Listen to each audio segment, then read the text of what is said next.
BFM Business présente Les pionniers chez Fred Mazzella, avec Frédéric Mazzella et Stéphanie Colo.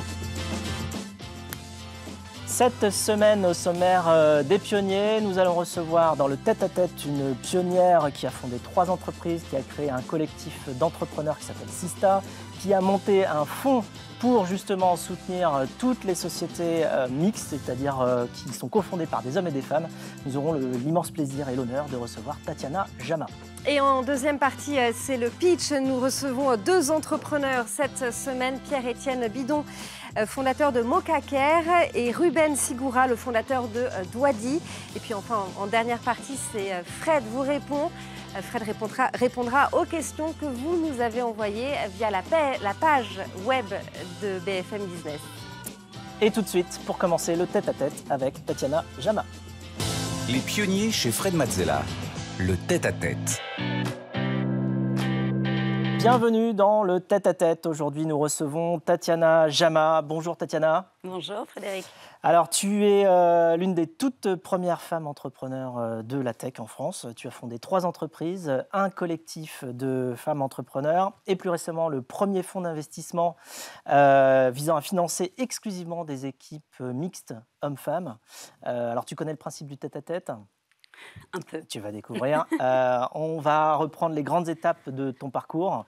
On va aller chercher tes émotions, tes ressentis derrière tout cela. Stéphanie viendra nous présenter quelquefois des moments clés de ton parcours. Et nous, on va s'intéresser à ce qui se passe dans la tête d'un pionnier, d'une pionnière, quand il ou elle fait des choses que les autres n'ont jamais faites. Alors, on va commencer par le début.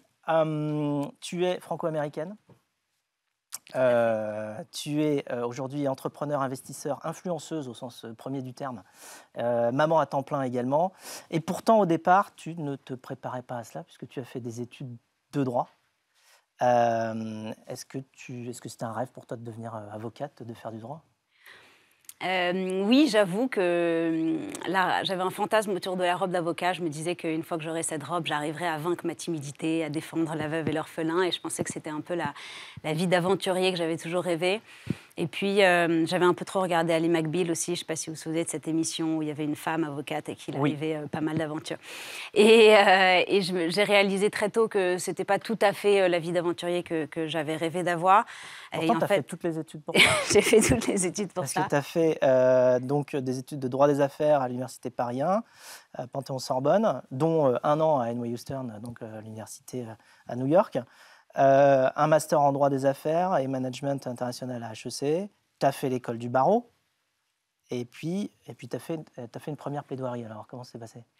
Effectivement, c'était un peu pendant cette première plaidoirie, j'ai réalisé que ce n'était pas exactement ce que j'avais envisagé. Et en fait, rapidement et en parallèle, donc, comme tu le disais, de mes études de droit, j'avais intégré un master à HEC où j'ai rencontré mon associé Lara Roires, avec qui j'ai été associée pendant 15 ans. Et en fait, très rapidement, j'ai réalisé que j'allais quitter le droit, sachant que Lara était aussi avocate.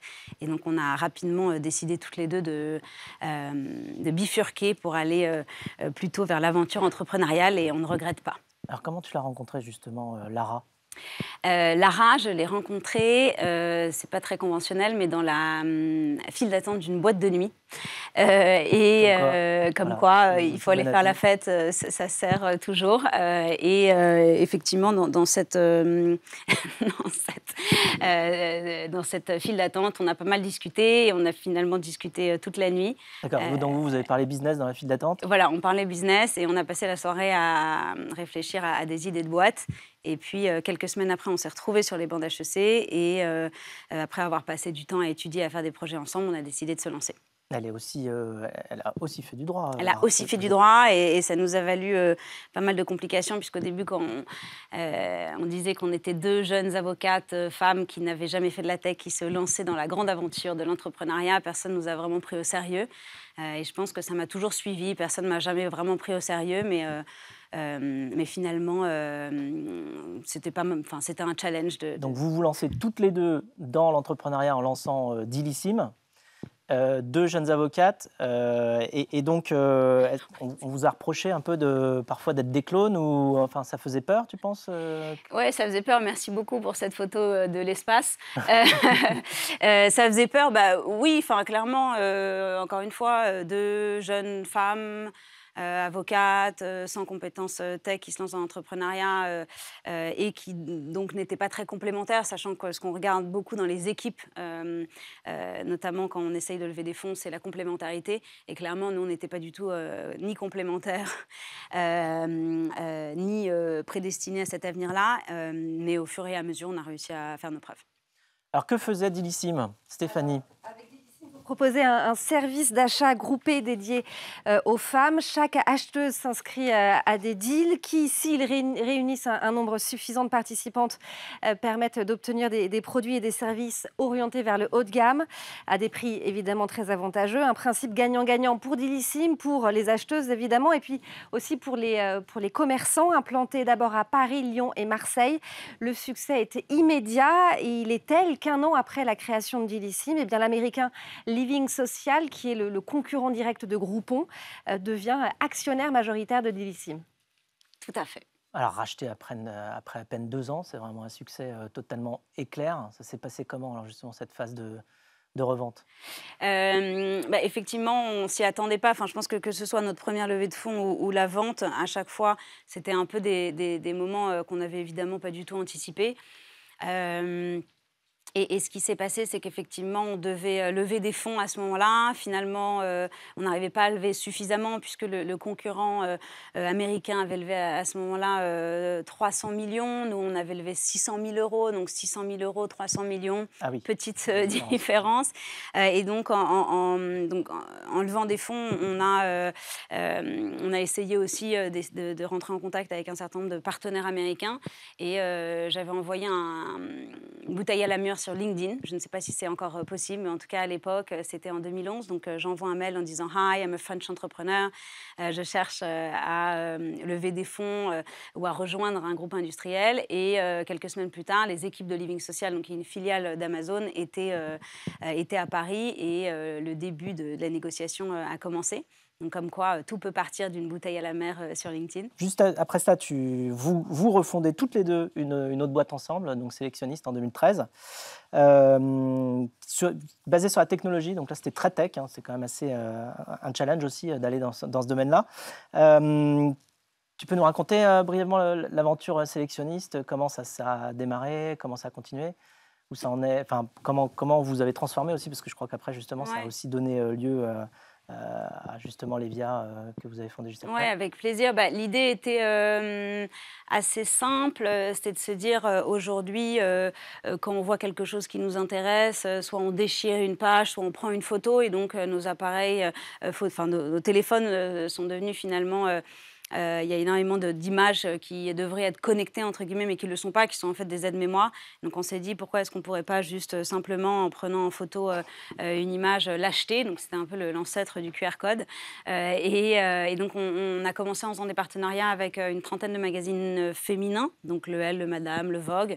Et l'idée était que chaque semaine, on avait la possibilité donc, de prendre une photo et d'acheter ce qui se trouvait dans le magazine. Ça a très bien C'était une technologie un démarré. Peu d'intelligence artificielle. C'était une technologie qu'on licenciait à l'INRIA, avec qui on avait fait un partenariat.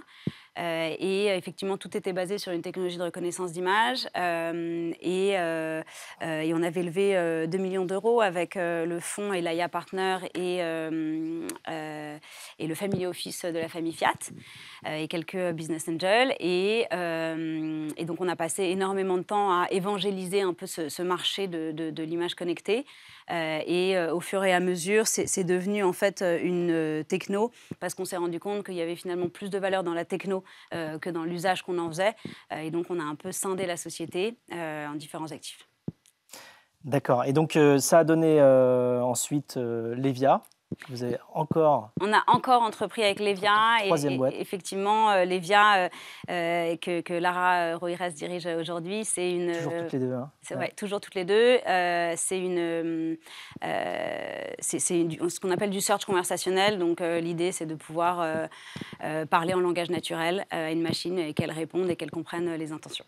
Et alors, forte de cette expérience entrepreneuriale avec toutes les, les circonstances dans lesquelles tu as interagi, tu as remarqué et tu as voulu mettre en avant une problématique dans le rôle des femmes et leur présence dans l'écosystème.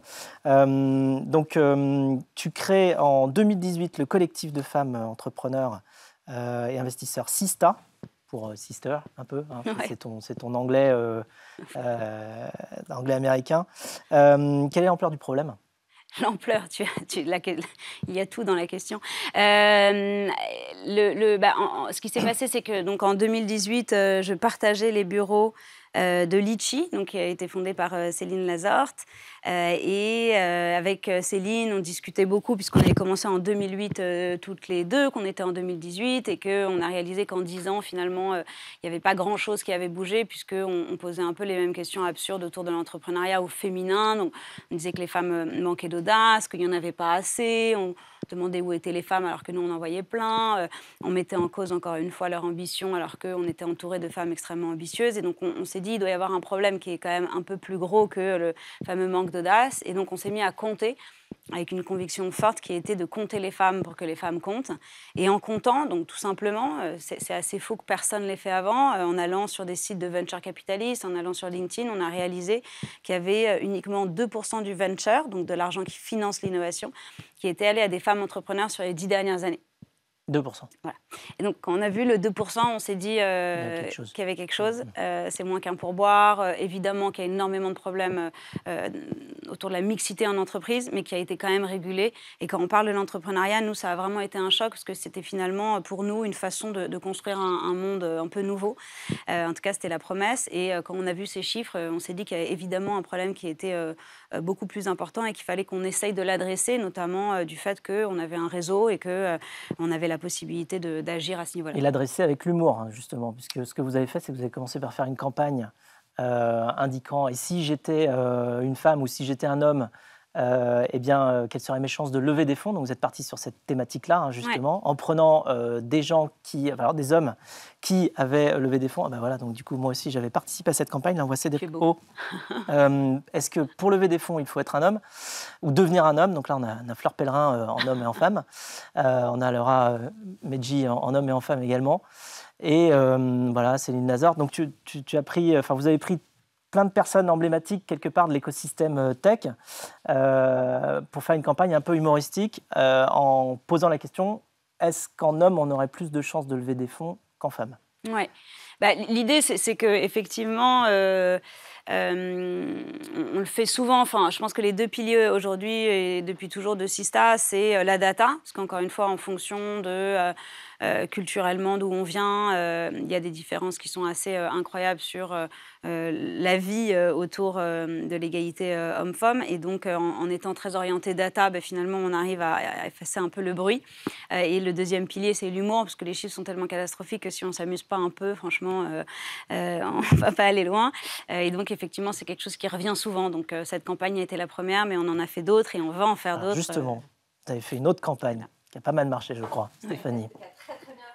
Pour dénoncer là encore la différence de traitement entre les femmes dirigeantes et les hommes dans les médias, vous tournez une vidéo qui fait le buzz intitulée « Si on posait les mêmes questions aux femmes qu'aux hommes » pour dénoncer les interviews genrées.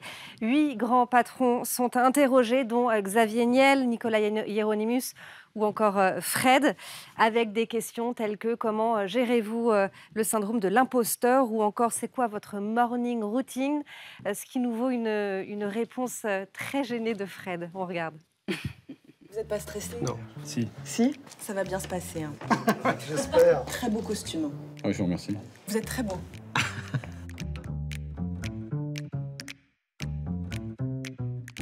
Nicolas Hieronymus, Jean-Marie Triton, Thierry Déo, Cédric O, Philippe Zawati, Xavier Niel, François-Henri Pinault, Frédéric Mazella, bonjour. Bonjour. Bravo pour votre parcours exceptionnel. C'est très rare d'occuper de telles fonctions pour un homme de votre âge, on n'est pas habitué. Vous avez droit à quel genre de commentaires, parce que ça a dû en étonner plus d'un? Non, en fait, je me pose pas cette question-là. Et on va passer maintenant au vrai sujet. C'est quoi votre morning routine? Alors, je me lève, je prends ma douche. J'essaie de me laver. Je regarde mon téléphone. Je lis le journal. Je vais prendre un café. J'ai un produit génial, c'est Augustinus Bader, une petite crème, c'est un truc de fou. Est-ce que vous avez une adresse beauté à Paris? Bah non. Non, c'est vrai. Pour moi, la réponse est la bonne. On t'a déjà posé ces questions-là, toi? Oui, enfin, effectivement, ce qui est assez drôle, et c'est vrai qu'on ne s'y attendait pas, parce que c'est une vidéo qui a été vue par plus de 10 millions de personnes. Alors qu'à la base, on n'avait pas non plus un plan de com assez incroyable, outre le fait qu'on avait des personnalités, pour le coup, assez incroyables. C'est une campagne qui était basée sur une étude qu'a fait une agence qui s'appelle Mots-Clés, et on a réalisé la campagne avec une prod qui s'appelle Malmö Productions, et donc on a réalisé effectivement que c'était des stéréotypes qu'on voyait beaucoup dans les médias, mais surtout qu'à la base, c'est parti d'une intuition, où moi, c'est des questions qu'on me pose depuis toujours. On m'a toujours demandé quelle était ma routine beauté, alors que je n'en ai pas. On m'a toujours demandé si je souffrais du syndrome de l'imposteur, alors que je considère que c'est un peu une absurdité marketing, et que le doute est toujours présent, notamment dans la vie d'un entrepreneur. Et donc, on a baqué, on va dire, ces intuitions par une étude qui a donné lieu à cette campagne, qui a très bien marché. Et je trouve que c'est intéressant parce que elle montre aussi toute la subtilité d'un sexisme qui continue à exister, qui continue à empêcher les femmes de monter. Et je pense que c'est aussi pour ça que ça a aussi bien marché, juste parce que tout le monde s'y retrouve, quoi. Alors, tu as poursuivi à être très engagé, pas seulement pour justement cet équilibre homme-femme dans l'écosystème, mais aussi pendant la période Covid, notamment avec la campagne que tu as co-organisée avec pas mal de gens justement de l'écosystème, qui s'appelait Protège ton soignant. Tu veux nous en dire quelques mots? Oui, avec plaisir. Ce qui s'est passé, c'est que je pense que c'était la première semaine du confinement. On avait un de nos amis qui s'appelle Thomas Clausel, qui a monté une entreprise Health Tech, donc qui s'appelle Hawkin, qui avait énormément de liens avec les hôpitaux, parce que c'était un ancien médecin, et qui nous disait qu'il manquait évidemment absolument de tout.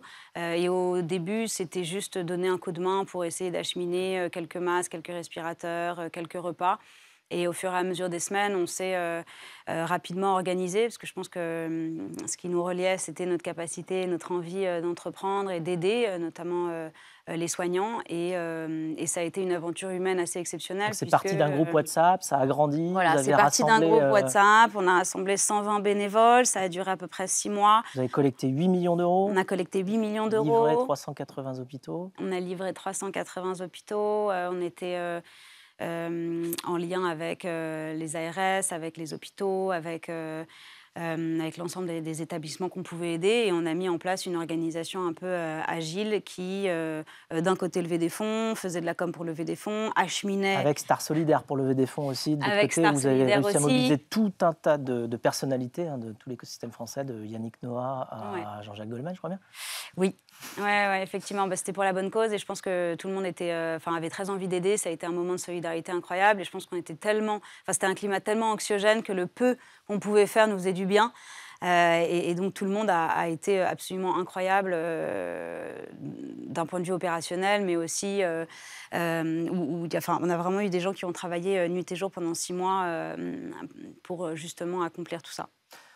Et juste après cela, donc, tu poursuis dans justement la lignée d'aller encourager l'équilibre homme-femme. Et là, cette fois-ci, tu crées un fonds, le premier fonds justement d'investissement qui a pour objectif d'aller financer exclusivement des équipes mixtes. Femmes ou mixtes, oui. Ouais, femmes ou mixtes. Oui, exactement.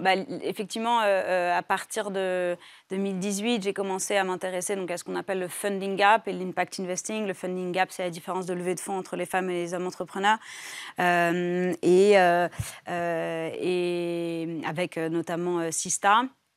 Et au bout d'un moment, la passion a un peu grandi, et j'ai réalisé en janvier dernier que j'avais très envie d'aller un pas plus loin et de lancer un fonds d'investissement dédié au sujet.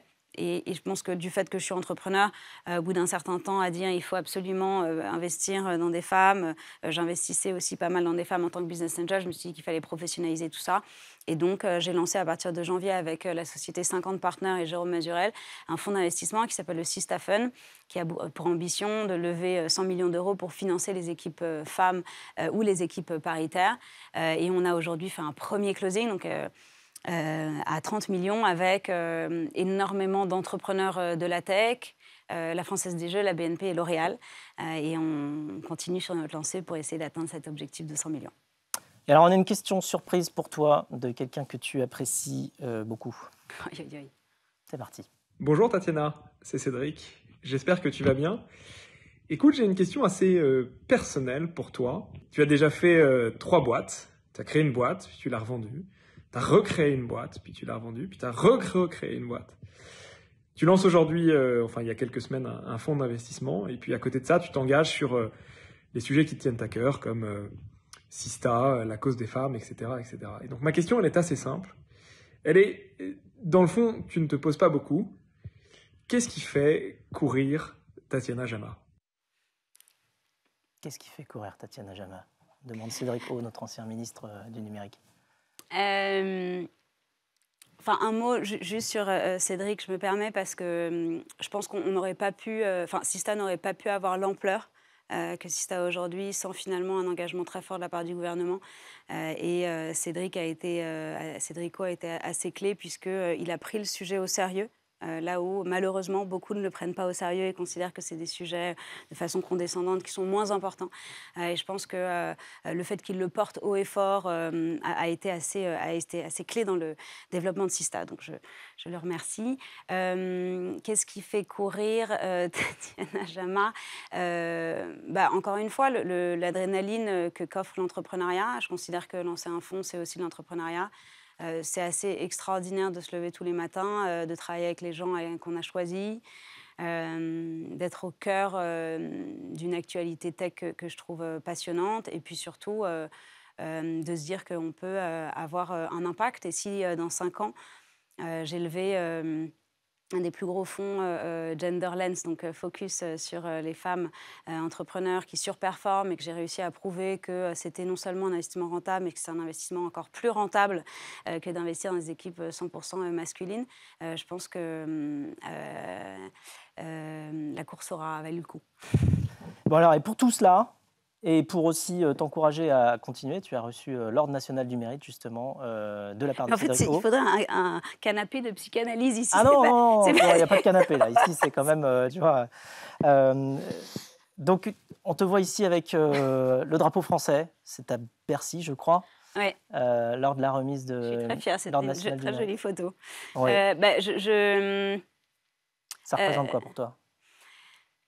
C'est assez étonnant parce que je me suis rendu compte le jour J que ça représentait beaucoup. J'ai été incroyablement émue de cette reconnaissance parce que mes 4 grands-parents ne sont pas français. Ma mère est cubaine-américaine même si j'ai grandi en France, j'ai toujours un peu cru que j'étais de passage. Et c'est vrai que cette médaille, finalement, m'inscrit, je pense, dans le long terme, moi, mon mari, ma famille. Et c'était pour moi une belle reconnaissance, mais surtout un encouragement à continuer avec le fonds, et puis à continuer aussi un certain nombre d'engagements. Je suis entre le public et le privé, et je suis ravie de cette place et d'arriver à faire en sorte que cet écosystème soit un peu plus ouvert, quelque chose qui me tient à cœur. Donc, tu as un message pour les entrepreneurs et les entrepreneurs qui nous suivent? Que c'est une des plus belles aventures qui existent. Donc, si vous hésitez... Ceux qui posent la question d'essayer, tu leur dis quoi? Qu'il faut absolument le faire parce que, encore une fois, c'est un métier assez exceptionnel où, notamment dans les 10 prochaines années, il y a énormément de choses à faire, qu'on a énormément de défis à relever, qu'à mon avis, c'est plus facile de les relever en étant entrepreneur qu'ailleurs. Alors pour conclure, j'ai une question inattendue, puisque tu m'avais demandé quelle était ma routine beauté le matin. J'ai une question pour toi. Tu fais combien de pompes chaque matin? Je tiens à dire que tu es plus maquillée que moi. Donc en termes de routine beauté, on peut dire que j'en ai. On devrait faire une photo de ta salle de bain, à mon avis. On verra qui a le plus de crème ou de produits. Et donc les pompes, je ne fais pas de pompes. J'essaye de faire un peu de yoga, mais je ne fais pas de pompes. Mais peut-être que je devrais en faire un peu plus. Merci beaucoup, Tatiana. Merci, Frédéric. Et quant à nous, on se retrouve juste après pour la séquence du pitch. Les pionniers chez Fred Mazzella sur BFM Business.